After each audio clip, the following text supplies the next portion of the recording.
दिल्ली सरकार द्वारा Delhi high court को मंगलवार को सूचना दी गई कि अब कोविड पेशेंट्स के घर के बाहर किसी भी तरह के पोस्टर्स नहीं लगाए जाएंगे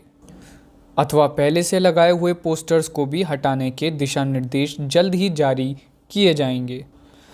दिल्ली सरकार ने ये जवाब हाई कोर्ट में दाखिल एक याचिका के जवाब में दिया, जिसमें दावा किया गया था कि ये नियम भारत के संविधान के आर्टिकल 21 जो कि राइट टू प्राइवेसी है उसके खिलाफ है। हाई कोर्ट के 2 जजों की बेंच, जिसमें जस्टिस हिमा कोहली और सुब्रमण्यम प्रसाद मौजूद थे, उन्होंने दिल्ली सरकार को यह आदेश दिया कि वो जल्द से जल्द ये सर्कुलर जारी करे और ख़ास तौर से ये सर्कुलर रेसिडेंट्स वेलफेयर एसोसिएशन और अदर सोशल मीडिया ग्रुप्स में सर्कुलेट किया जाए।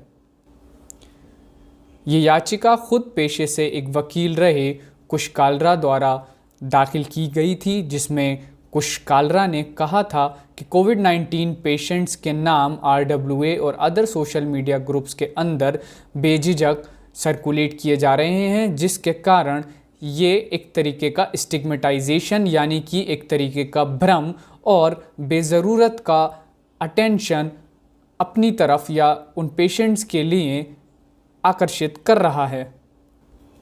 उन्होंने ये भी कहा कि मेरा मानना है कि कोविड-19 पेशेंट्स को प्राइवेसी देना चाहिए ताकि वो इस बीमारी से आराम से निजात पा सकें और साथ ही साथ ज़माने की नज़रें उन पर हर वक्त न टिकी हों।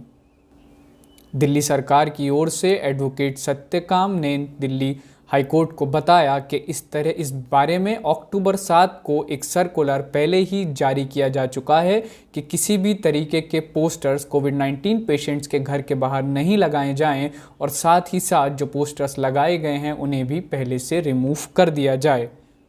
साथ ही साथ सत्यकम ने यह भी बताया कि दिल्ली सरकार के किसी भी अधिकारी के द्वारा ये निर्देश नहीं दिए गए थे कि कोविड-19 पेशेंट्स के नाम RWA मेंबर या कहीं पर भी किसी के साथ भी साझा किए जाएं। इसके साथ ही हाई कोर्ट ने बाकी वो याचिकाएं रद्द कर दी जिसमें ये डिमांड की गई थी कि दिल्ली के अंदर एग्रेसिव टेस्टिंग मैकेनिज्म को वापस लाया जाए और इंडिजिनसली डेवलप किट्स का इस्तेमाल किया जाए। कोर्ट ने ये याचिका ये कहते हुए खारिज कर दी कि इन सभी मामलों पर बाकी और याचिकाओं में पहले से ही विचार किया जा रहा है।